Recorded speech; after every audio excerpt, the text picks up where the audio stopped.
otherwise I forget. Oh well, tonight we're going to talk about tactics mostly. We're going to start off with some situations, and then Nils and Laurence are going to go into a bit more. I'll give you an idea a bit more about how you set your tactics. So, first of all, thank you very much for both Laurence and Nils for helping us out tonight, and hopefully it'll be another good. Thank you. That's for fighting through the rain to get here, is it? Can you hear us, or do you want us to use a microphone? It's better. Can you hear it at the back? Can you hear it? Worse, yeah. Can you hear it at the back? Yeah, it's better. Okay. And you get over there. We can be like some pop duo or something. So we're going to have a. We've broken down this evening's conversation into two parts. One is we're just going to talk about when two boats come together and having a tactical plan to deal with that situation.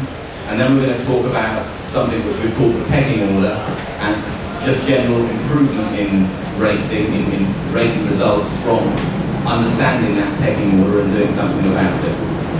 So,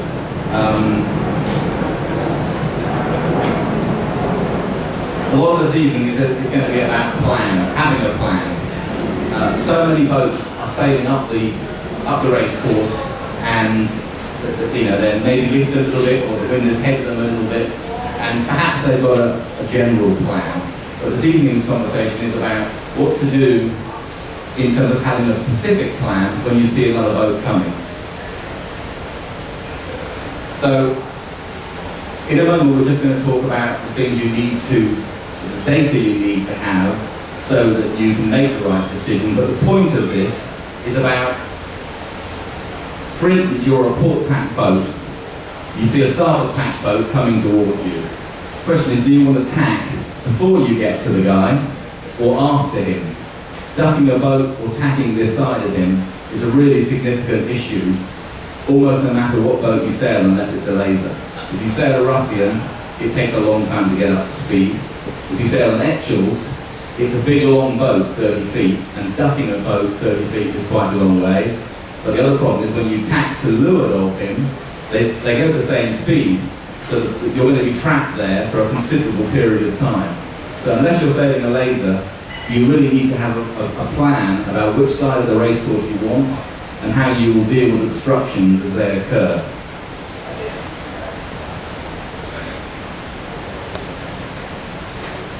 Putting a tack in, or ducking the other guy, you need to know exactly where you want to be. And this evening's conversation is not about the general stuff, left or right of the race course. It's about the very specific. Do I want to tack very close to this boat, or do I want to tack further away? So just a couple of things from Nils about the stuff, the data you need to have in your head before you can make that decision. So I'm sure we all know the basics, but basically to start off with, obviously there's the tools that you need to decide your plan of how you're going to, and how you're going to execute that. Obviously to begin with the first beat, and then the consequential legs as well. So the first thing you need is a working compass that's fixed in the middle of the boat, and that's ideally not going to be swiveling around. I've seen many of those actually around here with all the corrosion, etc. You need to know how to use the compass as well. Ideally, you also have some sight lines on your boat, so you know what the tacking angles are, and when you're approaching a mark, or you're approaching another boat, or you're diving. And finally, a routine that you know very well, and how to use those instruments as well. Because unless you know how to use them and take the data down, it doesn't really mean that much, and it doesn't help you create your plan, and then obviously your boat-to-boat tactics as well. The things you're looking for, obviously, to begin with, is the wind shifts, and we have typically, obviously, three standard scenarios, which is an oscillating breeze, a permanent shifting breeze, or a wind bend in the course. You have tide to consider as well, and then finally, obviously, you have bearings on the course, and how to sail that course in the most effective manner. Those are just your basic pieces to make up your game plan. Once you have your game plan, then obviously now we're talking about how to execute that in a big fleet. And then that's when you arise at situations with a boat-on-boat type scenario. How many boats have we got here today? Can one person from each boat put their hand up, please? Okay, so we've got quite a few boats. We've got about 20, 21, 22 boats. How many of those boats have a specific routine, a process for somebody watching the compass and calling out the lifts or the headers? Okay, well there we might start the conversation right there. So out of 22, 23 boats, 3 boats are using the compass properly by having somebody saying, okay, the course now is 60 degrees, the course now is 65 degrees, the course now is 70 degrees, the course now is 65 degrees. You need to have somebody watching that all the time.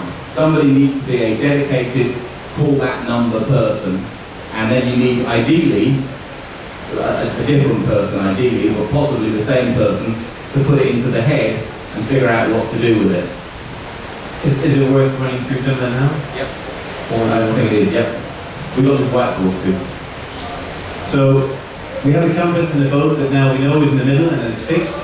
So as we leave the dock, obviously even before we leave the dock, the first thing we should do is we should have a chart of the area that we're going to race in and understand whether there are any major obstructions, such as basically hills or bays or anything that can bend the wind on the course. Second thing is, as we start leaving the dock, or even before we've left the dock, we should have checked the forecast. This will give us a clue about whether we have any kind of persistent shift coming during the day with regards to a change in the weather. Further to the persistent shift, obviously we should know the local conditions, i.e. if there's typically a sea breeze, and there's obviously a multitude of hints that will tell you about that. So typically what we'll get on the south coast in the UK is we will get a breeze that's continually shifting towards the right during the day. And you can have that shifting up to as much as, I would say, maybe even 40, 50 degrees during the day. If you start the race at 11 o'clock in the morning and then you're racing through to 2:30, 3 p.m., that breeze can move as much as 40, 50 degrees. And then towards the end of the day, you'll see it shifting back maybe 20, 30 degrees. So that can make a big difference. Next thing is, as you're sailing out towards the course, when you start approaching the course, you need to start taking some wind readings. You can do that either obviously by sailing upwind on your port and starboard tack and taking the average, or doing wind checks along the way on the way out. And what we're really looking for is some kind of oscillations in the breeze or a movement in the breeze, so we get an understanding of basically what we have during the course. So if we've done a few checks on the way out, when we get to the course, ideally we've left ourselves enough time to do a first beat before the start of the race. During that beat, we're looking for changes in the wind, and we can start up on starboard or port. And our normal routine would be to sail down to the canoe boat, round up on starboard, and start sailing. We'll do typically 5 minutes on one side, tack over, another 5 minutes on the other side, and then take it from there. Anything to add, Laurence? I think it's very important to do this preparation, and later in the conversation we'll come to preparation. But in the China Coast Cup the other day, the forecast for the wind was to start at about 85, 90 degrees true wind direction, which is a classic Lama wind direction. This is what, 3 weeks ago. And the forecast was for it to go all the way around and to drop. So it would go all the way around to 155 degrees true wind direction and just gently drop away. And although it didn't do exactly what the forecast said, it was unbelievably clear that it was going to generally follow that trend. So by 11 o'clock in the morning, 12 o'clock in the morning, you could be pretty sure that every time the wind dropped, it was going to go further to the right. And the data that you can get pre-race is extremely important, and I think a lot of the time we don't give enough preparation, we don't give enough credibility to the weather forecasts. We say, oh, the weather's never what the forecaster says, but 9 times out of 10, modern sailing websites, Wind Guru, Predict Wind, will tell you pretty accurately what the general wind situation is going to do. Then our job from there is basically taking this information and digesting it and creating a plan for the first beat. Once we have our plan, then basically we are into the boat-to-boat events or boat-to-boat tactical situations with how we can best execute our plan, considering that in a big fleet there may be another 50 or 100 boats to the gate. So the two boats are coming together. You are the boat on port. Sorry, before we go on, is it okay to ask a quick question? Sure, yeah. The first couple of beats, 5 minutes on each side, it's pretty obvious that you're looking for bits of the course that are different and wind is different. Are there a lot more subtle things you're looking for as well when you do that? Maybe? I would say this is obviously textbook stuff. In an ideal scenario, what you're looking for really is, as the breeze comes from a higher altitude down towards the surface, what we'll get is, given how strong the puffs are coming down and how often that is happening, the mix of the wind, you'll get oscillations in the wind if it's an oscillating breeze. If you have a sea breeze scenario where it's continually, blocking towards the right, you'll still get oscillations there as well. And what you're really looking is, you're looking to get an understanding of how fast that's happening. And then, maybe I'm jumping before we can walk here, but then I'm asking ourselves the question whether the type of boat that we're sailing, we can use those oscillations in the wind. They might be half an hour, they might be 5 minutes. If we're sailing a catamaran, we're not going to be tacking on oscillations that are less than 5 minutes. If we're sailing a laser, most definitely. If we're sailing in Nils, we can question it because, to tack, it costs distance. And then we have to decide how big are those oscillations. Also, but then we have to take that in and tie that up with what's the rest of the tactical situation look like? Are we trying to gain a tidal advantage on one side? Are we trying to pick up a wind bend on the other side? So it's only one part of the whole picture.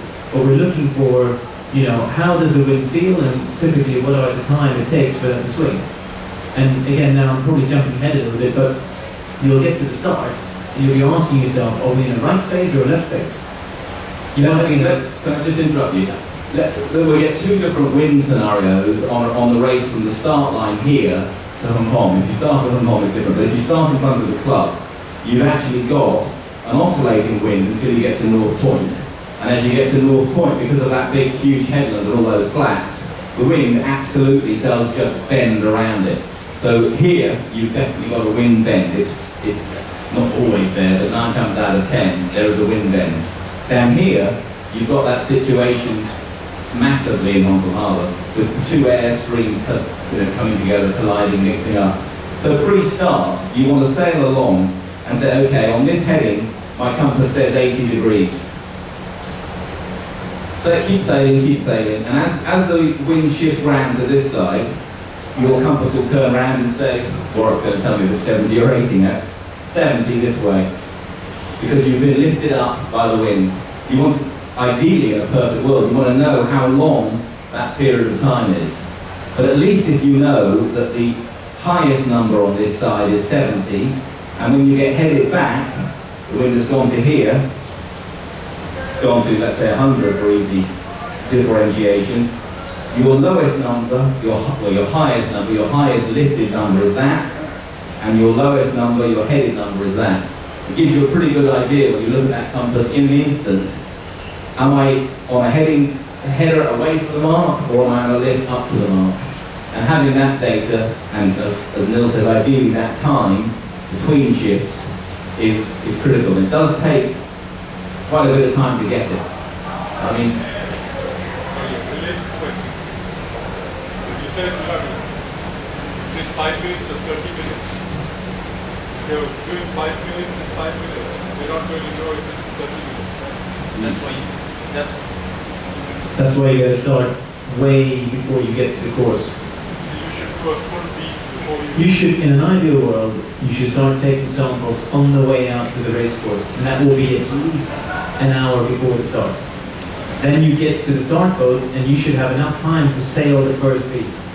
So by definition, if the first beat takes you half an hour, then you should be able to see what's something that's going on in the time that it takes you to sail that first beat. And then I'm jumping ahead a little bit, but the next thing you have to do is, once you've completed your first beat, you have to digest it as well. Because you're going to do at least another 1 or 2 beats after that. And you're going to ask yourself, did all the guys on the right do very well? Or was it a mix of guys coming in from the left and the right? If it's a mix of guys, it's probably shifts. If it's one side is accounting for the top 5 boats, it's probably something very strong on one side of the course, which may be tight. Do you see what I'm saying? Yeah. So it's not just about making a plan, but then you have to take it in all the time and digest it. The other trick way of doing this much faster is to just go head to wind, let the sails flap and get the boom exactly over the centre line. And you don't have to sail for quite as long. You can just jill around before the start, doing the round and roundy stuff that we all do. And if every 2 minutes somebody on your boat says, okay, head to wind, you go head to wind, let the sails flog, make the sailmakers happy, keep the boom directly over the centre line and record the true wind direction, this number here. You can actually plot it on a piece of paper. Just sit there, literally write the numbers down, and you can even draw it. It's a good one actually, because you can see a lot of people before the start of a race, they're literally just saying back and forth, talking about the night before, I don't know, whatever it is, right? Having a sandwich, oh, I feel sick because the seat is big. But then you see, occasionally, if you have a look at a big fleet, you'll see a couple of guys maybe sitting 100 meters just above the start line. They might not be taking the wind shot, but they'll be sitting very close head to wind. And then that will be enough for them to realize, okay, I'm holding course. 5 minutes later, I'm 5 or 10 higher. And although he might be having a sandwich, he's just taking that day then all the time. So if there's a 30-minute break between races, he's not sailing back and forth, flogging the sails and talking about the night before. He's just, well, he might be doing that too, but he's at the same time taking in what's going on. So just collecting that data all the time. Okay, we're going to try and put it back onto the thing about these conversations. You can always talk about lots and lots of different things. So if you have a question, please throw your hand up. And we do want to get to the bit at the end because we think that's quite important.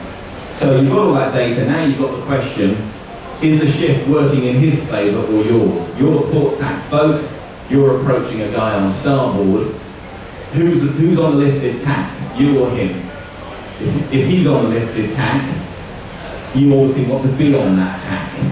So your idea of ducking behind him is probably not such a good one. He's lifted on starboard, you're approaching, your plan is to tack this side of him. If it's a close situation, you may want to get a lee bow tack in. You may want to get so close to him that you force him off and away.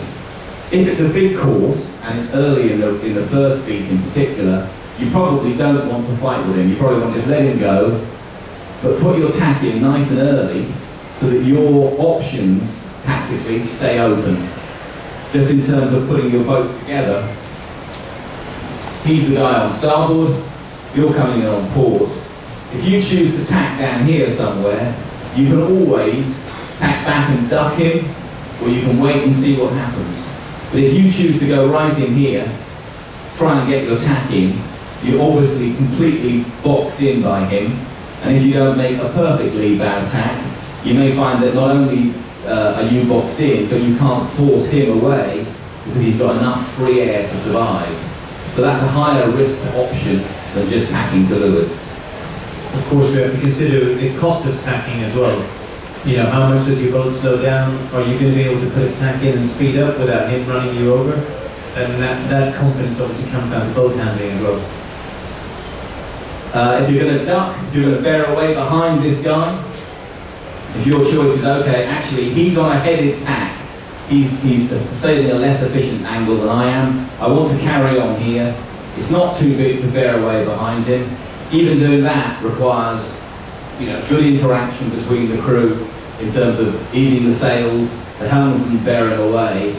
But the other big one is that you really need to be back on an upwind course as you cross behind him. As you get to this point here, you don't want to be facing here, because by the time he gets it a bit further forward, you've given up a big chunk of distance. In a really good duck, you are back on the wind as you come behind him. With me? You don't want to be pointing at that angle because you're obviously just giving up all this distance between the stern of his boat and yours. So again, the tactician can have a look over the transom, have a look at the curve in the water, the trail of water, and after the race, not during when you piss the helmsman off, but after the race, you can say, okay guys, maybe we could have done that better, or etc, etc.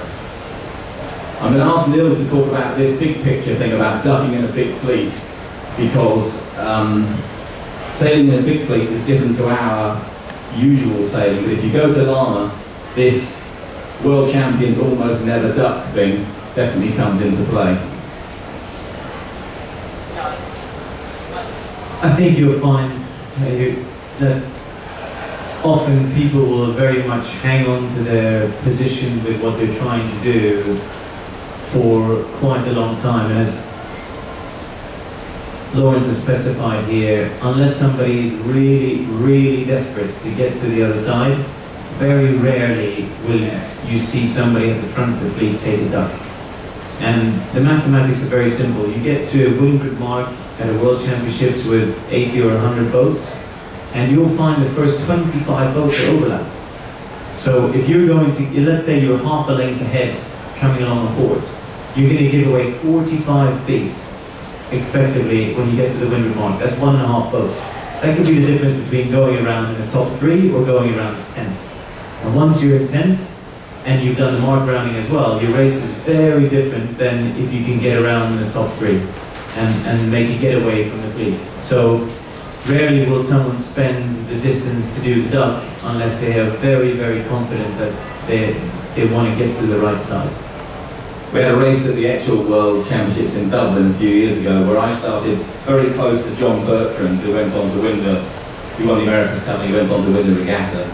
And we came off, and I was probably just ahead of him, and I was this boat, I was the windward, so I was just ahead of him, and we went off, and fine, all looked good, and a little shift came, so everybody tacked over, we're all off on port, doing our thing, still hanging on to the guy, and then the first starboard tacker came, and it wasn't a huge duck, it was a little duck, so we ducked, and we probably gave up 15 feet.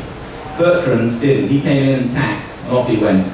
And now we were only separated, here we were separated by about, I don't know, 20 feet. Here we're now separated by 60 feet, let's say. He goes off, I've just given him 15 feet. We go a little further, the wind shifts back to this side, so he gets back onto port tack. I'm down here, I'm lifted as well, but he's on port. So his 60 feet suddenly becomes 70 feet. Percentage, I mean, feet there. And another, I mean, I didn't see exactly what happened further up the race course, but effectively that duck there, that 15 feet there, meant that as we moved up the race course, I was always about 50 feet behind him. And when we got to the top, that exact situation happened. He went round 6th or 7th, I went round 26th or 27th, and his race was 6th to 3rd, my race was 27th to whatever it was, 15th. But he got the top 3 and I got a 15th. And it was almost all down to that. He's probably faster as well, but...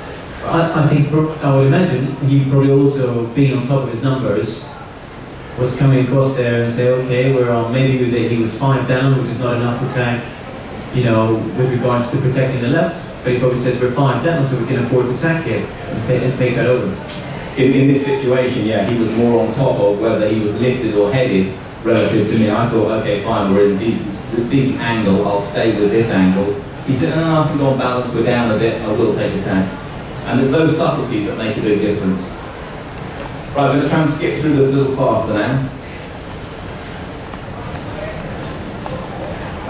Actually, I've got a question for the team here. Now that we're talking about starboard and port tankers coming together and who's favoured on which heading or is it favoured on starboard or port? If you have 2 boats that have a fair amount of separation and you're coming across on starboard and you think you're lifted, and then you have somebody in the distance who's coming across on port, and it looks to be very close, head to head. All of a sudden, he tacks over. Does anyone want to have a crack at telling me what you think that means to you? So I draw it out. Yes, yes, please. You're on port. You're on port. You think you've picked up a lift. So you're coming across, you have a competitor over on the starboard side, you're probably both somewhere near the front of the fleet, quite a long way apart. You think you're lifted, clearly he probably thinks he's lifted too. But as you progress and you're thinking, are we going to cross?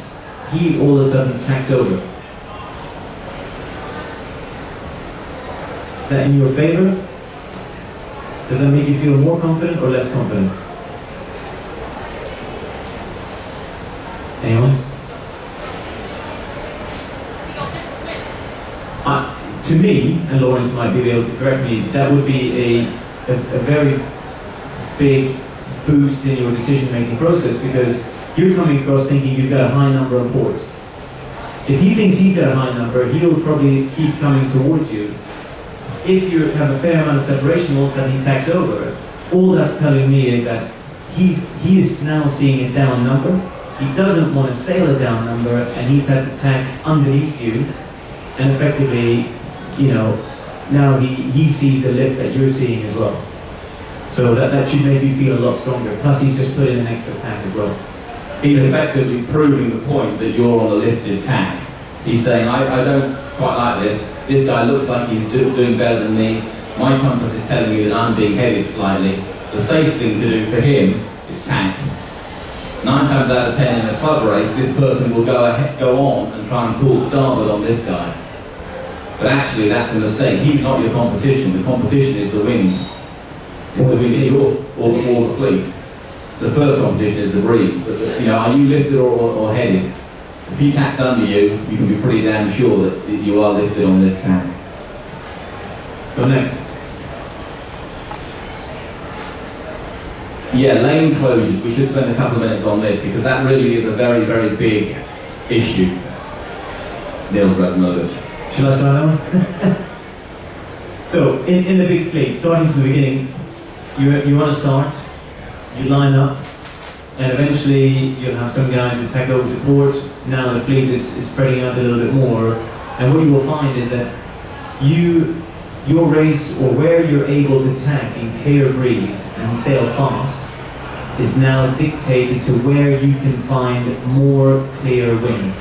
So in the example where Laurence is drawn here, my idea, what the drawing is meant to show here, that this guy has not got a problem with this one. When they come together, he is going to cross ahead of him. So this boat is not a problem for him, he can ignore him. However, for this guy, this is a problem. Because if he tacks here, he's got what we would call a clear lane. He's got nice clear wind coming down onto his sails, and this boat won't affect him. However, if he goes another 30 seconds, whatever the time is, and tacks here, this boat will now be here. He may have clear wind when he tacks, but he probably won't keep it for very long, or he might not keep it for very long. So this boat is effectively a lane closure for at least him, probably him, not him, and in fact not for him either, because he's already behind this guy. So this guy's options are already limited. His choice basically is to carry on here and hope to get clear wind. And what you will see in let's say, the top 5 boats in, say, class champs, or maybe the top 10 or 15 boats in the world, if you look at them making their way up the beat, whether it's probably now we're talking about second beat or third beat, you'll often see that crowd tacking in unison on ships. So let's say you're lying somewhere in the late teens or early 20s. Now all of a sudden, it's very easy to find yourself, you're behind 10 or 15 boats that are tacking in unison, and when you come up and you see a header, you say, okay, this is now a favourable time for me to tack, and then you'll find yourself, well, I can't tack here because I've got boat number 15 will be on my ebb. Then you keep going a little bit further, and you find that boat number 14, number 13, number 12, number 11, number 10, and then subsequently what you end up doing is you end up sailing a down number on a regular basis. And that's very costly. And you'll find yourself going from 20 to 25, and then maybe from 25 to 30. So now we have to learn to try to find a small lane somewhere, or try to deal with, getting the least of the bad air, and also trying to keep an eye on what the fleet behind us are doing as well, and how they're dealing with the bad air. Does that make sense in terms of you end up sailing on a header because the only way to keep clear air is to be on the header. And of course, at least you've got clear air, but you're giving away distance to anybody who's on the opposite tack and has got a lifted breeze, lifted angle. There's another small note here that if you're leading the race, on the first or the second beat, there's no point in picking a fight with maybe there were 2 or 3 boats that are around you, because all you're trying to do is get away from the fleet. You can have that fight later on in the race about who's going to win the race.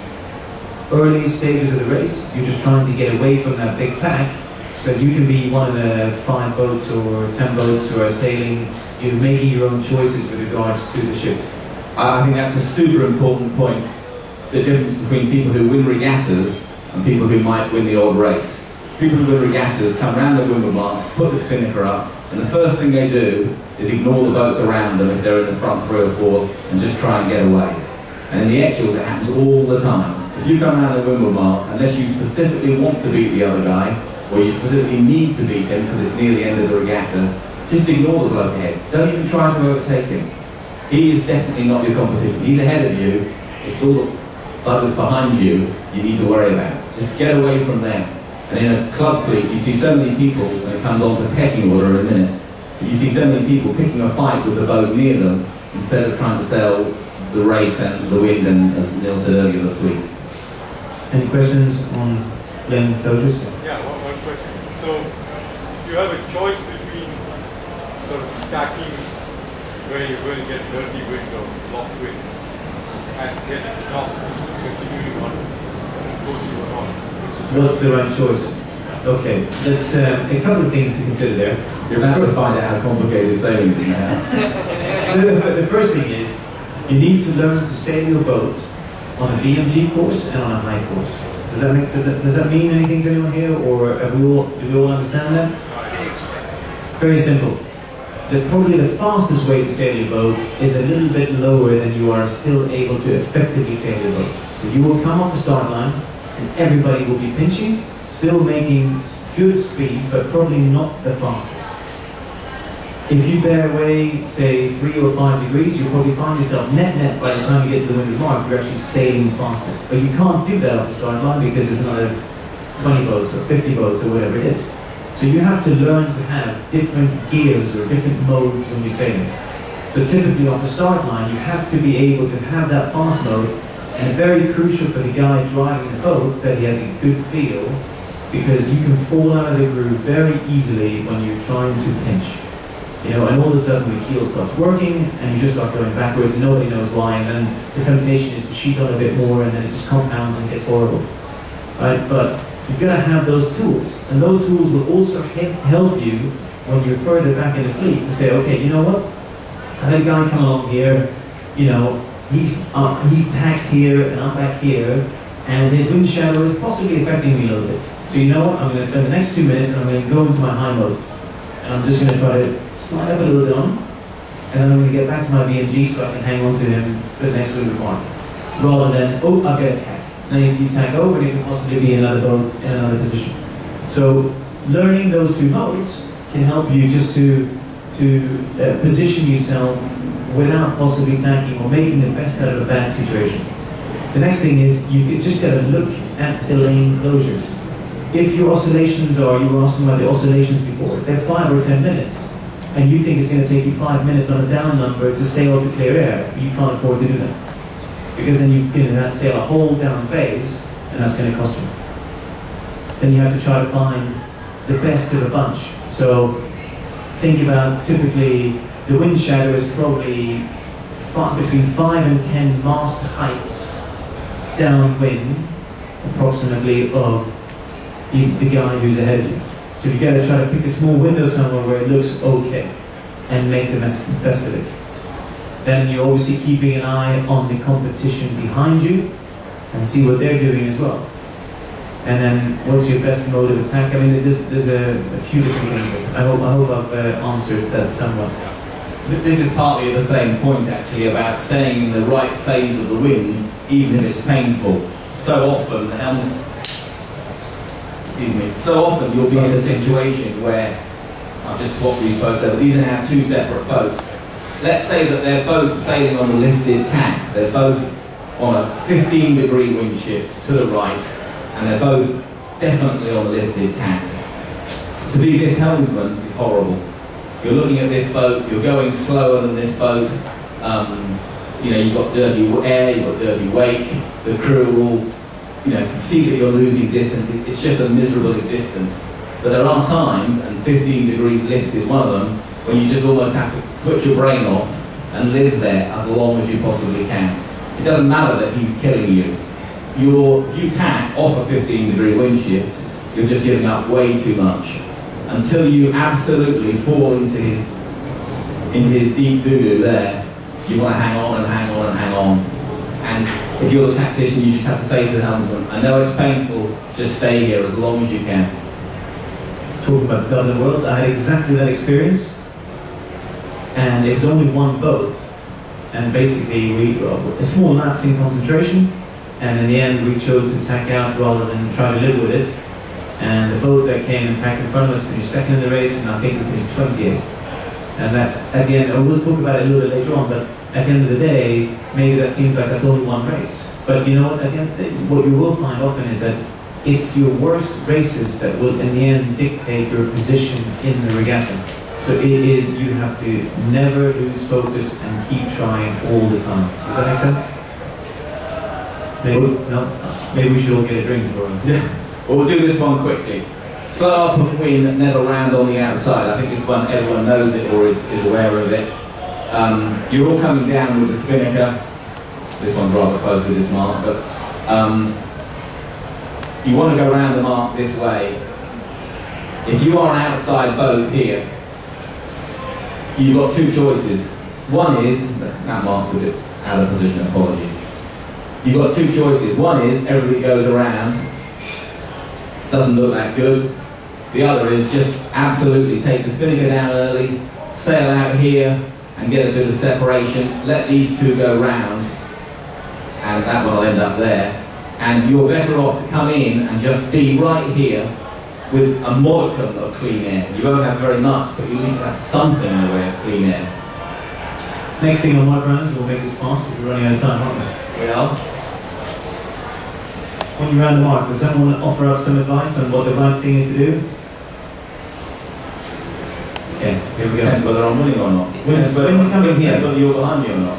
Do we do a perfect U shape? Or do we come in late and enter? Or come in tight and exit loose?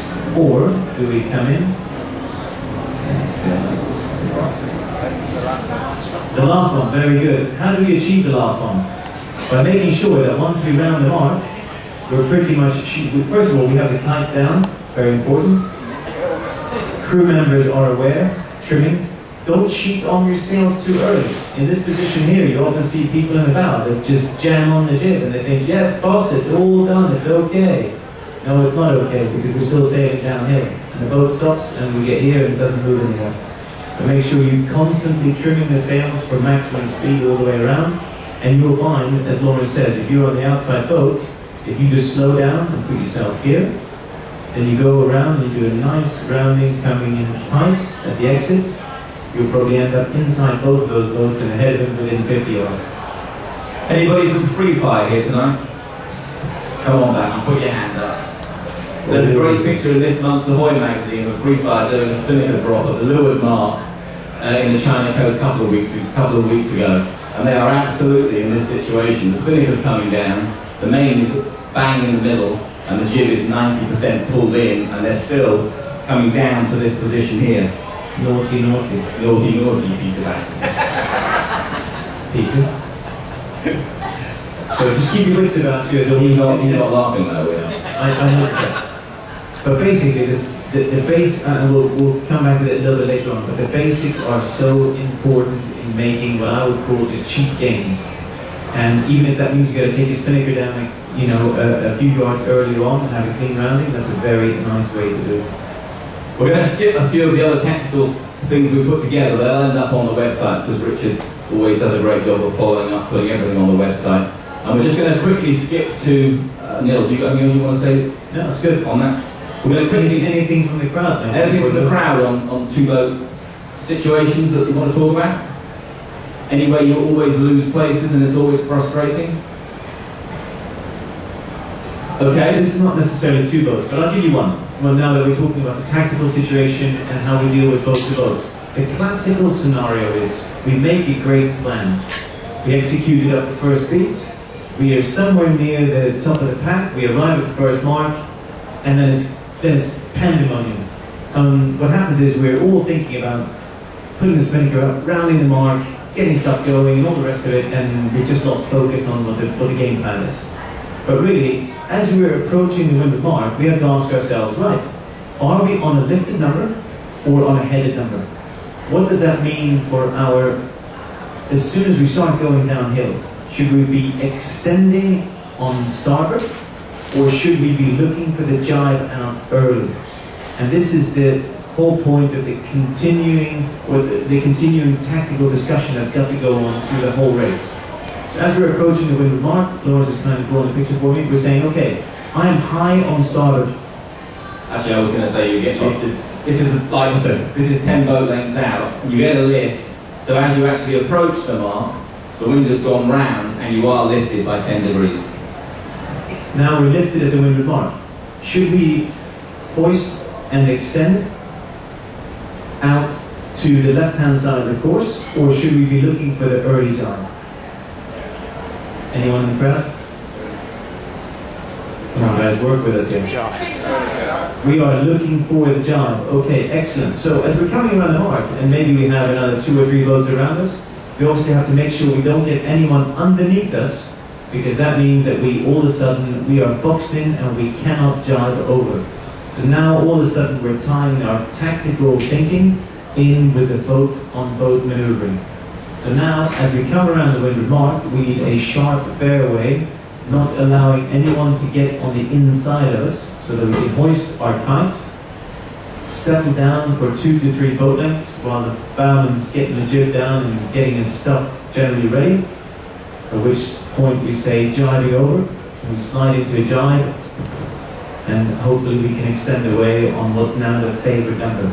Because what we mustn't do going downhill is all of a sudden say, well, we've had a lovely plan going upwind, now we're going to get the sandwiches out and smoke a cigarette going downhill. You know, that kind of thing we see quite a lot. So downhill, we still have to think about whether we're on a high number or a low number. As soon as you jibe over, you're now sailing along on port. Make sure you start reconciling your numbers so that you can see when a lift or a header comes along going downhill, because the oscillations are still going to be going on down the course. So we've jibed over, and let's say now we're doing 120. Now you are in a position to start judging whether you come onto a lift or a header. Laurence? Yeah, very important. Stupid question. No questions, Julie. What's the difference between rounding, tight up, and then jibing, versus rounding, jibing, and then tight up? You're doing a much greater turn, and your chance of slowing down is much greater, first of all. Second of all, you could possibly get caught in a line of starboard attackers. In an Etchells fleet, the classic is we have an offset mark, and typically we'll have 25 boats coming along the offset mark. So if you jibe too early, you just jibe into a huge wind shadow. And now we have to redeploy our thinking that, you know, that shadow extends probably up to 10 mast lengths away from where those boats are sailing. So we're looking to extend probably 10, 12 lengths and then roll into a jibe. That way we're unaffected and we still got speed going on. Same with the leeward mark. Try not to approach on starboard and then do a full 180, because your boat is going to stop. Try to approach it a little bit higher, jibe over, keep the speed, take your sails down, nice round, and keep going. Okay, we wanted to just talk a little bit at the end here about the pecking order, because 2 boats meet on the race course. Isn't, not always, but it's amazing how often it's the same boat that you come up against. In a race, in a regatta, in a season, you know, you'll end up finding that you've got a couple of boats that you're racing against. It happens in the Etchells, we know who we're going to end up racing against. You know, you really need to try to break out of that mindset of pecking order. I finished 10th. Why did you finish 10th?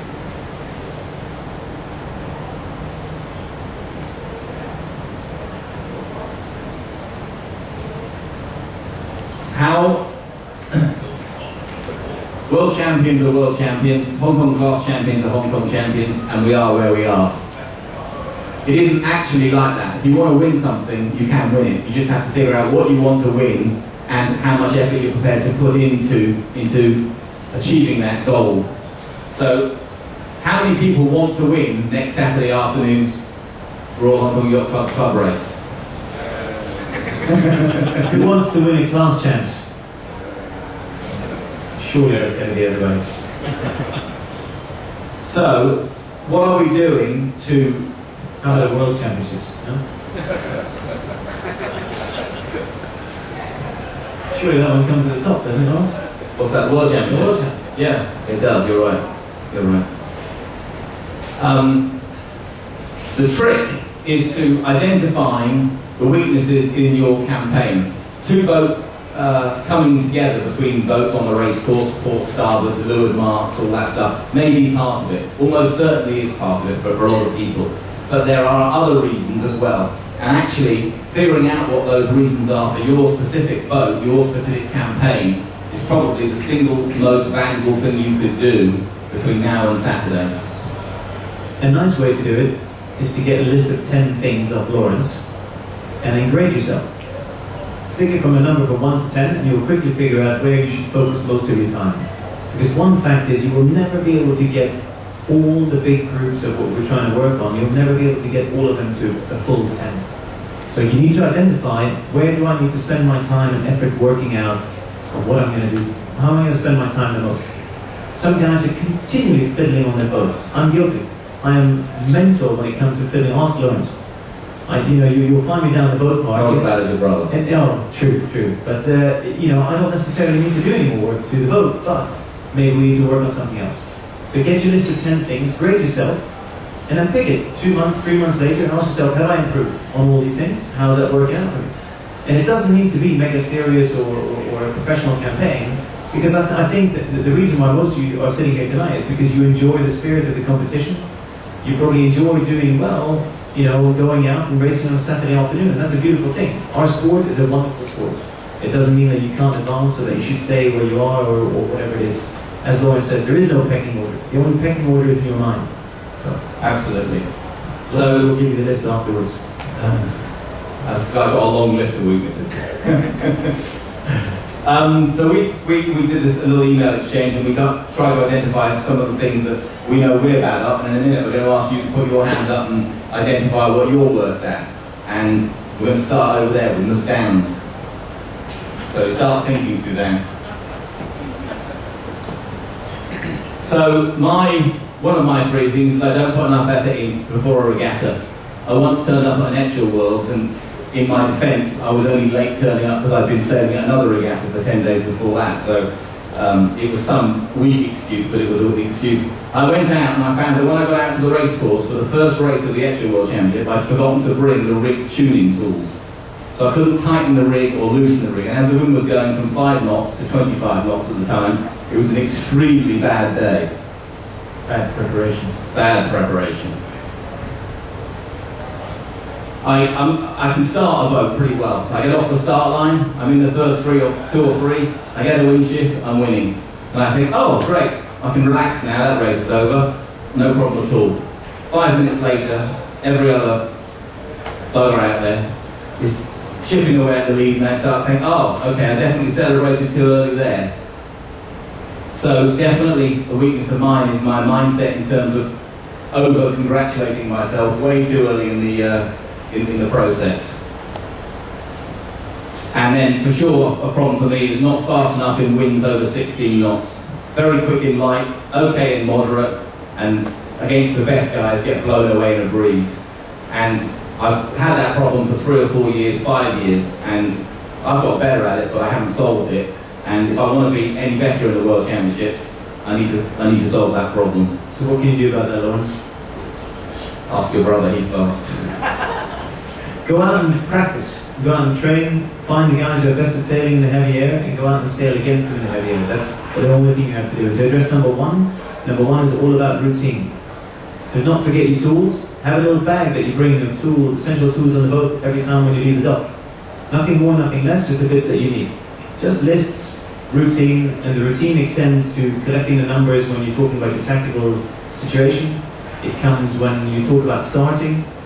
You know, I mean, the way I do it, you have a rigorous routine of checking different things. I'm not sure what you're going to do about number 2 though, Laurence. Have a beer before I start, or start badly. Nils is 3. There you go, starting, one of my favourites. And again, just what I said, I think one of the most important things when going to a big fleet is starting. Because one of my coaches once said to me, wouldn't it make it easier to win the race if you started ahead of everyone else on the start line? And that means just simply be on the line. Because you would be surprised at the amount of people who are not on the line at the start. And that all comes down to routine. Check your transit. Does everybody know what that means? You got to be good on your transit. You got to know what the transit means, so you have a little bit of safety margin. Because you line it up, and then you see it as you're going down the line, you're going to be over. But if you position yourself at the boat, there's a very good starting seminar on the internet. Okay, so let's not do that. I did it a year ago. So just get your starting down. It's very simple. It's just down to routine, and then it's down to practice. Go and do regattas. How do you improve your chance of doing well at a regatta? Anyone? Do more. Because it's all about numbers, basically. That means more practice and more goes at winning races or winning regattas. It's just get out there and go sailing. Boat handling. This is what I was talking about before, the cheat points. You know, it's very, very simple. Know how to take your spinnaker up and down. Know how to do your tacks properly. Very, very easy stuff that's going to gain you a lot of places at the end of the day. So the amount of times you see people going around the bottom mark with the kite flapping or the jib flapping or the jib strapped on or whatever it is, there's simply no excuse. You should be able to do it. Some of the things you can do to be able to counteract that is obviously try to keep the same crew going on a regular basis.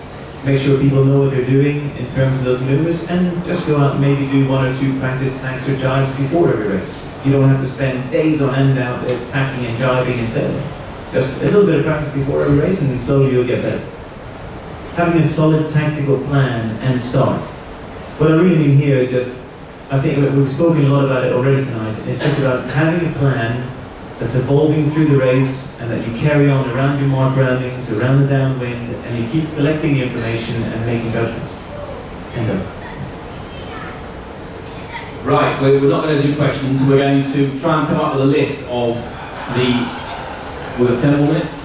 Everybody's happy for 10 more minutes?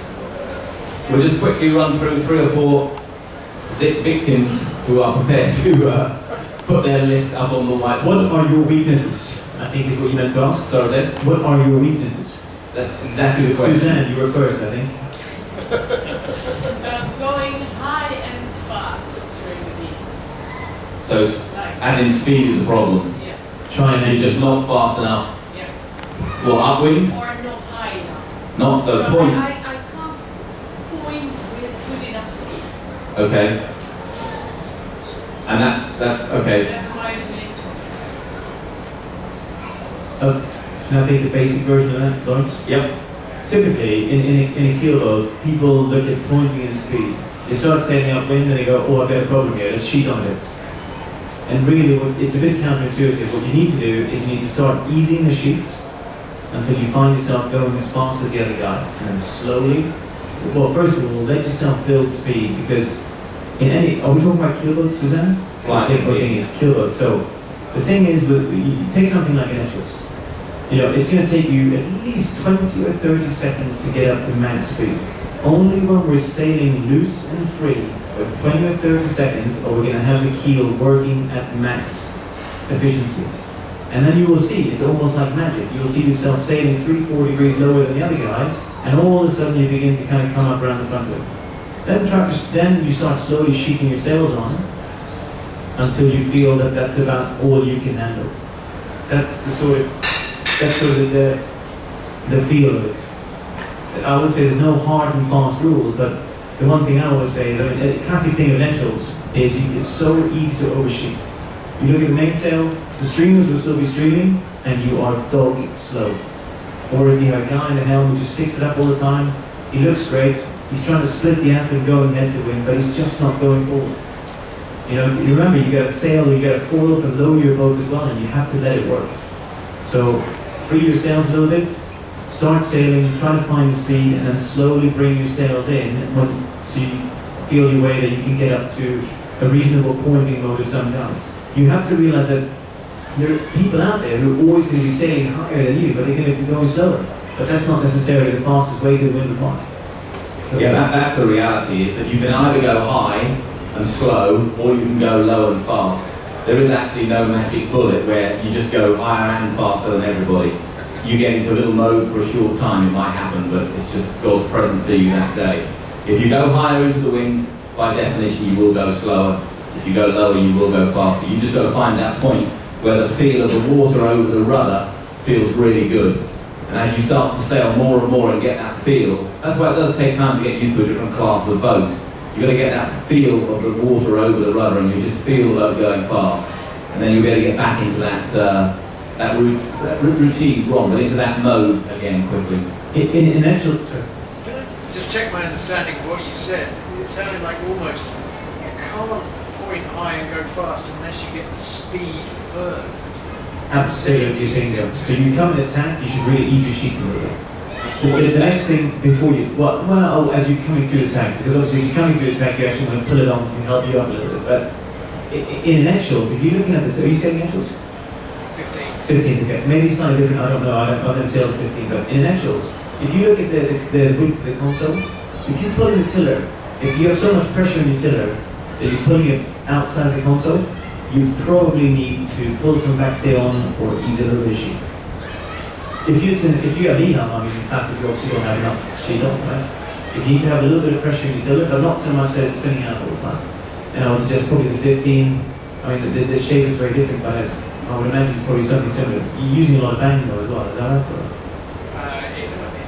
In heavy wind. The principle is correct. You've got to bear away enough to get the water flowing over the keel efficiently. And the keel on the 15 is not very efficient, so you really got to work hard on getting it going. Particularly just after the start or just before the start, when you go to sheet in, you will go sideways first, and you slip into the guy to leeward of you, and your natural reaction is to point up away from him, which is, like on 747 when the engines stop. If you put the nose up, you're in a bigger problem than if you put the nose down. You've got to keep the wings working, and you've got to keep the flow over the keel to make it work. And the next thing is always have a pen with you, a permanent marker on your boat. And when you find some settings that work for you, mark them down. Write them down in the book.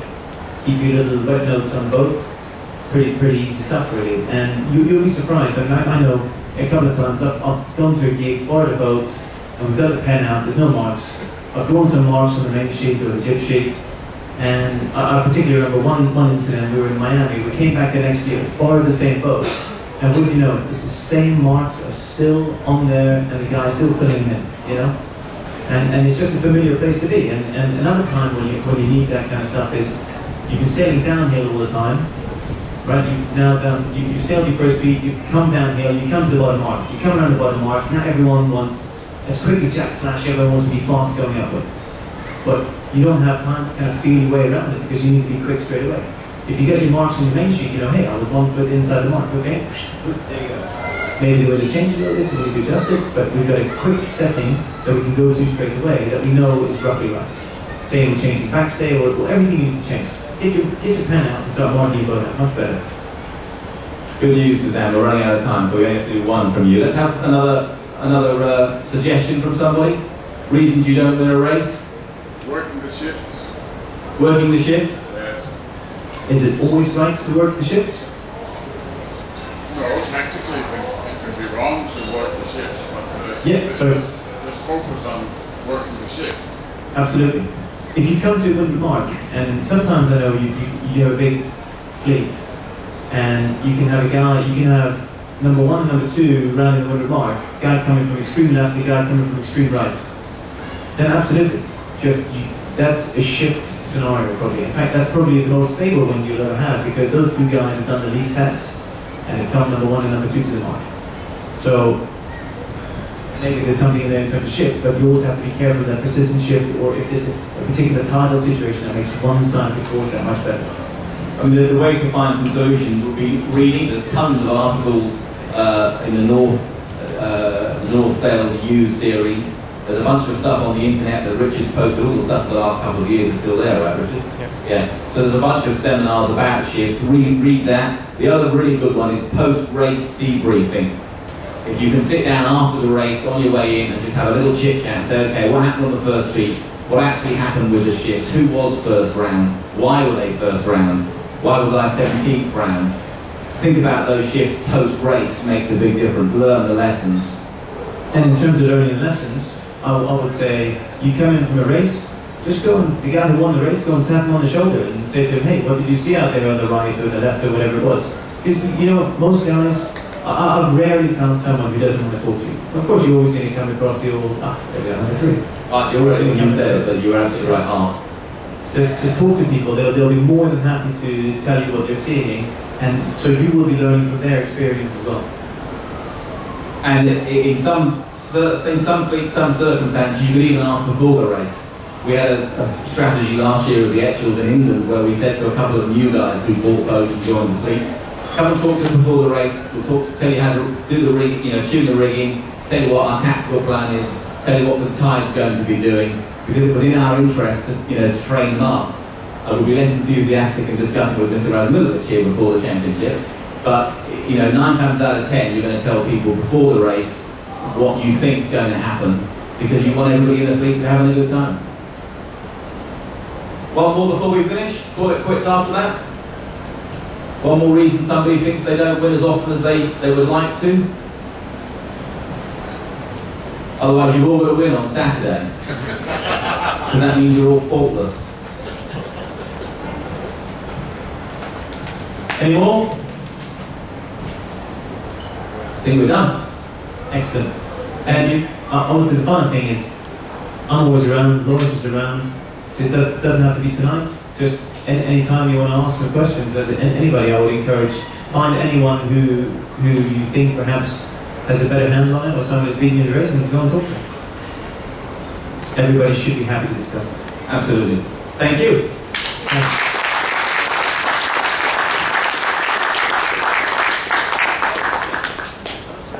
So thank you very much to Laurence and Nils again, and just so you know,